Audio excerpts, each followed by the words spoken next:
Da geht ein 6-jähriger Junge zu seinem Onkel und sagt, Onkelchen, du bist jetzt 70 Jahre alt geworden. Ich möchte gerne wissen, wie das im Leben so ist. Kannst du mir sich so ein bisschen erzählen? Ja, sagt der Onkel zu ihm. Im Leben hast du immer zwei Möglichkeiten. Das fängt schon bei der Geburt an.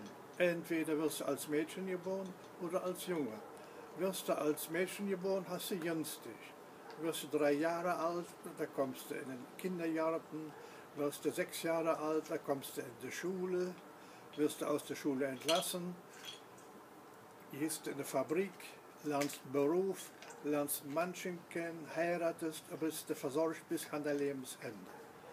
Wirst du als Junge geboren, wirst du 3 Jahre alt, kommst du in den Kindergarten. Wenn du 6 Jahre alt wirst, kommst du in die Schule, wirst du aus der Schule entlassen, hast du zwei Möglichkeiten. Entweder du gehst in eine Fabrik oder zum Militär.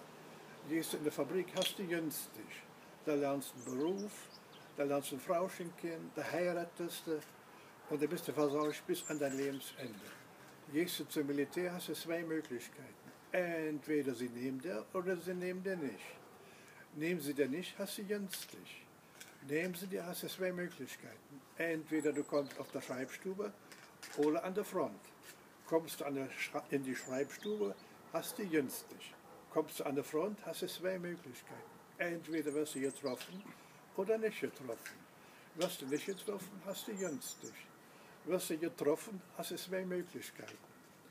Entweder hast du Heimatschuss oder bist tot. Hast du Heimatschuss, hast du günstig. Bist du tot, hast du zwei Möglichkeiten. Entweder du kommst in die Mühle oder in die Papierfabrik. Kommst du in die Mühle, hast du günstig. Kommst du in der Papierfabrik, hast du zwei Möglichkeiten. Entweder sie machen Zeitungspapier aus dir oder Rolle. Machen sie Zeitungspapier aus dir, hast du günstig. Machen sie Rolle aus dir, hast du zwei Möglichkeiten. Entweder du kommst auf die Herrentoilette oder auf die Damentoilette. Kommst du auf die Herrentoilette, hast du günstig. Kommst du auf die Damentoilette, hast du zwei Möglichkeiten. Entweder sie nehmen dich von vorne oder von hinten. Nehmen sie dir von vorne, hast du günstig. Nehmen sie dir von hinten, bist du endgültig im Arsch.